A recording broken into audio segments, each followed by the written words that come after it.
ઇતિહાસમાં સૌથી પ્રખ્યાત હીરાઓમાંનો એક કોહિનૂરની હિસ્ટ્રી રહસ્ય, શક્તિ અને દગાબાજીથી ભરેલી છે. પણ એવી કઈ વાત છે જે તેને એક દંતકથા બનાવે છે? શું તે હીરાની અદ્વિતીય સુંદરતા છે કે પછી એ વીતી ગયેલા સંઘર્ષ અને લોહિયાળ યુદ્ધોની સફર છે?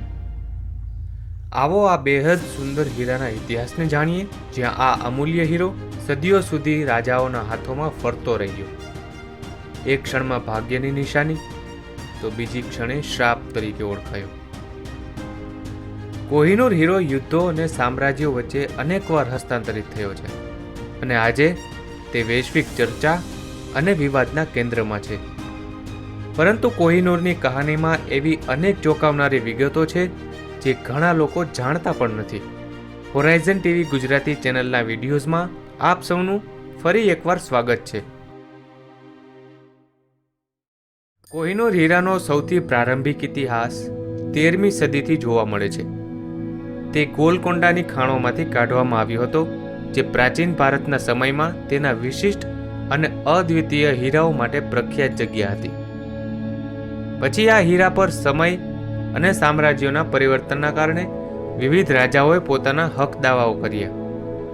જ્યારે 14મી સદીમાં દિલ્હીના તુગલક વંશના શાસકોએ દક્ષિણ ભારત પર આક્રમણ કર્યું હતું, ત્યારે કોહિનૂરની માલિકી બદલાઈ હતી. હીરાની સફર મુઘલ સામ્રાજ્ય અને અફઘાન શાસકો સુધી આગળ વધી. હીરા પર અનેક યુદ્ધો થયા છે. આ હીરા વિશે એક માન્યતા એવી પણ છે કે જે પણ પુરુષ તેની માલિકી ધરાવશે તેના નસીબ ખૂબ જ ખરાબ રહેશે અને તેનો વિનાશ નિશ્ચિત રહેશે, ખાસ કરીને રાજાઓ અને શાસકો માટે. આવી દંતકથાઓ કોહિનૂરને વધુ રહસ્યમય બનાવે છે, જેના કારણે તે રહસ્ય અને કથાઓનું પ્રતીક બની ગયો છે. ભારતના હીરા ખાણકામનો ઇતિહાસ પ્રાચીન સમયથી જ સમૃદ્ધ રહ્યો છે અને ગોલકોંડાની તે ખાણો તે સમયે દુનિયાભરમાં તેની ગુણવત્તાવાળા હીરાઓ માટે પ્રસિદ્ધ હતી. ઈસવીસન 1310માં દક્ષિણ ભારત પર અલાઉદ્દીન ખિલજીએ આક્રમણ કર્યું, જેનાથી કોહિનૂર હીરાના ઇતિહાસમાં એક મહત્વપૂર્ણ સમય શરૂ થયો. કોહિનૂર મુગલોના હાથમાં પહેલીવાર ત્યારે આવ્યો જ્યારે અલાઉદ્દીન ખિલજીએ દક્ષિણ ભારતમાં મોટા ભાગના રાજ્યો જીત્યા અને તેમના ખજાનાઓ પર કબજો કરી લીધો. તેના વિજય પછી તે હીરાને દિલ્હીના કિલ્લામાં લઈ જવામાં આવ્યો, જ્યાં તે અન્ય બેશુમાર સંપત્તિ સાથે મુગલ સામ્રાજ્યમાં સામેલ થઈ ગયો. તે ત્યારથી જ રાજવી સામ્રાજ્યના હસ્તાંતરણનો એક મુખ્ય ભાગ બની ગયો. શાહજહાનના શાસનકાળમાં કોહિનૂર હીરો મુગલ સામ્રાજ્યના મહત્વનો પ્રતીક બની ગયો. તે મુગલ સમ્રાટના વિશ્વવિખ્યાત મયુર સિંહાસનમાં ચડવામાં આવ્યો હતો. ઈસવીસન 1739માં પર્શિયન શાસક નાદિર શાહે ભારત પર હુમલો કર્યો અને મુગલ ખજાનાને લૂંટી લીધો, જેમાં કોહિનૂર હીરો પણ સામેલ હતો, અને આ રીતે કોહિનૂર ઈરાન પહોંચ્યો. ઈસવીસન 1747માં નાદિર શાહની હત્યા કરવામાં આવી અને કોહિનૂર અહેમદ શાહ અબ્દાલીને સોંપવામાં આવ્યો. ફરીથી કોહિનૂર હીરો 1813માં મહારાજા રણજીતસિંહના હાથમાં આવ્યો, જ્યારે તેને શાહ સુજાની પાસેથી મેળવવામાં આવ્યો હતો. 1839માં રાત્રિની ઊંઘમાં જ મહારાજા રણજીતસિંહનું મૃત્યુ થયું. તેમના મૃત્યુ બાદ કોહિનૂર રાજા દુલીપસિંહને સોંપવામાં આવ્યું.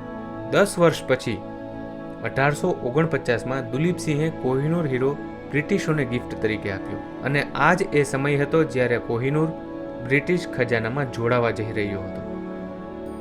1850માં કોહિનૂર હીરાને દરિયાઈ માર્ગે ઇંગ્લેન્ડ મોકલવામાં આવ્યો અને રાણી વિક્ટોરિયાની સામે રજૂ કરવામાં આવ્યો. રાણી વિક્ટોરિયાને તે હીરો ખૂબ જ ગમ્યો. કોહિનૂર હીરાને 1853માં ક્વીન વિક્ટોરિયાના ક્રાઉનમાં સેન્ટરમાં સજાવવામાં આવ્યો. ત્યારબાદ 1937માં આ હીરાને ક્વીન મેરીના ક્રાઉનમાં પણ લગાવવામાં આવ્યો હતો, જે પછી ક્વીન એલિઝાબેથે પણ તેનો ઉપયોગ કર્યો, જે દર્શાવે છે કે કોહિનૂર હીરાએ બ્રિટિશ ક્રાઉન જ્વેલ્સમાં સ્થાન પ્રાપ્ત કરી લીધું હતું. કોહિનૂર હીરાની માલિકીને સવાલ પર આજે પણ રાજકીય ચર્ચા ચાલુ છે. ભારત, પાકિસ્તાન, ઈરાન અને અફઘાનિસ્તાન દાવો કરે છે કે આ હીરો તેમના વારસાનો ભાગ છે.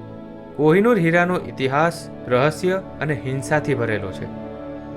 મુગલ શાસકોથી લઈને બ્રિટિશરો સહિત આ હીરો સંઘર્ષ સાથે સંકળાયેલો છે, જે તેને વધુ રહસ્યમય બનાવે છે. કોહિનૂર હીરા વિશેના તમારા શું વિચાર છે? શું તે ભારતને પાછો સોંપી દેવો જોઈએ? તમારા વિચારો નીચે કોમેન્ટમાં જરૂર શેર કરજો. આશા છે તમને મારો આ વિડીયો પણ ઇન્ફોર્મેટિવ અને સારો લાગ્યો હશે. વિડીયોને લાઈક કરજો, શેર કરજો અને ચેનલને સબસ્ક્રાઇબ કરજો. ફરી મળીશું આવા જ એક ઇન્ટરેસ્ટિંગ ટોપિક સાથે મારા આવનારા વિડીયોમાં.